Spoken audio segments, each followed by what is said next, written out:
जय हिंद स्टूडेंट्स, स्वागत है आपका हमारे चैनल एसएसबी वर्ल्ड में। सो गाइज, आज हम एक बहुत ही ज़्यादा कहना चाहिए इम्पॉर्टेंट एंड इंटरेस्टिंग टॉपिक आपके लिए लेकर के आए हैं, जिसमें हम डिस्कस करेंगे about two important dates of our nation. First one is the 15th August and second one is the 26 January.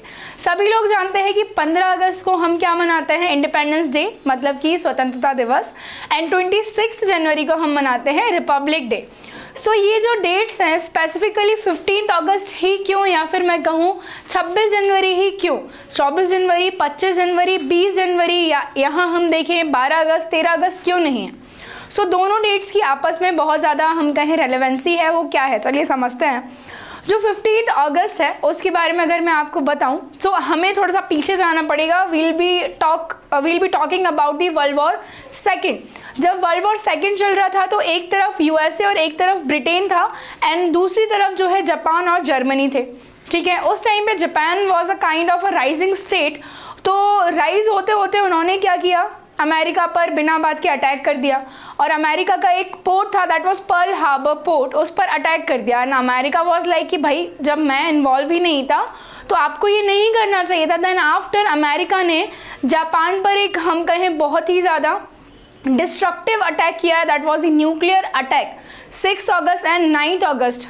Nagasaki and Hiroshima का जो भी अटैक हुआ है वो हुआ अगस्त 1945 में, और उसी के बाद 15 अगस्त 1945 को जापान की जो आर्मी है वो सरेंडर करती है in front of Britain and USA.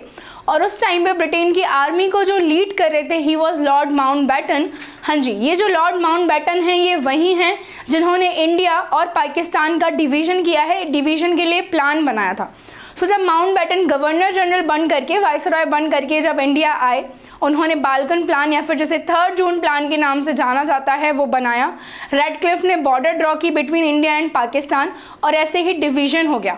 और जब पूछा गया माउंटबेटन से कि आपने कोई स्पेसिफिक डेट चूज़ कर रखी है इंडिया के फ्रीडम के लिए, सो थोड़ा सा रुक करके माउंटबेटन ने जवाब दिया कि मेरी जो लाइफ की सबसे ज़्यादा कहा जाए कि यादगार जो डेट है इट इज़ 15th अगस्त, क्योंकि 15th अगस्त 1945 को जापान की आर्मी ने मेरे सामने सरेंडर किया था। That is why Mountbatten has chosen the date of 15th August for the independence of India। इसी वजह से 15 अगस्त 1947 को हमें आज़ादी मिली, और हर साल 15 अगस्त को हम अपना क्या मनाते हैं, स्वतंत्रता दिवस मनाते हैं। ठीक है, अपार्ट फ्रॉम दैट 26 जनवरी को हम रिपब्लिक डे सेलिब्रेट करते हैं, बिकॉज 26 जनवरी 1950 को हमने हमारा जो कॉन्स्टिट्यूशन है उसको कमेंस किया था, उसको इनेक्ट किया था, यानी कि संविधान को लागू किया। अब अगर हम जाने कि 26 जनवरी ही क्यों, तो होता कुछ इस तरह है कि जो इंडियन नेशनल कांग्रेस 1885 में बनती है, उसी कांग्रेस का 1929 में एक सेशन होता है जो कि लाहौर में होता है। सेशन मतलब कि एक मीटिंग होती है 1929 में, जिसके चेयरमैन होते हैं पंडित जवाहरलाल नेहरू। और जवाहरलाल नेहरू कहते हैं कि इस बार हम अंग्रेजों से डिमांड करेंगे स्वराज की, पूर्ण स्वराज, पूरे तरीके से सेल्फ रूल होगा इंडिया में। वी डोंट वांट कि वो अब भारत पर क्या करें, राज करें, हम भारतीयों का राज चाहते हैं यहाँ पर। और उसी सेशन के बाद पंडित जवाहरलाल नेहरू लाहौर में रावी नदी तट के किनारे भारत का जो झंडा है, हमारा जो तिरंगा है, वो फहराते हैं, और कहते हैं कि आने वाली जो 26 जनवरी है, ये बात चल रही है दिसंबर 1929 की, उस समय वो घोषणा करते हैं कि आने वाली 26 जनवरी 1930 को हम मनाएंगे भारत का पहला स्वाधीनता दिवस। तो 26 जनवरी 1930 को पहली बार इंडिया का सेलिब्रेट किया गया है नेशनल इंडिपेंडेंस डे, जो कि हम लोगों ने खुद माना था, that was the symbolic independence day. इसी वजह से जो 26 जनवरी थी हमारे लिए रेलेवेंस थी, तो हमने संविधान लागू करने के लिए, कॉन्स्टिट्यूशन इनेक्ट करने के लिए 26 जनवरी का दिन चुना, और 26 जनवरी 1950 को कॉन्स्टिट्यूशन इनेक्ट कर दिया, और उस दिन से ही हम रिपब्लिक बन गए। एंड करंटली इंडिया जो है it is a democratic Republic country.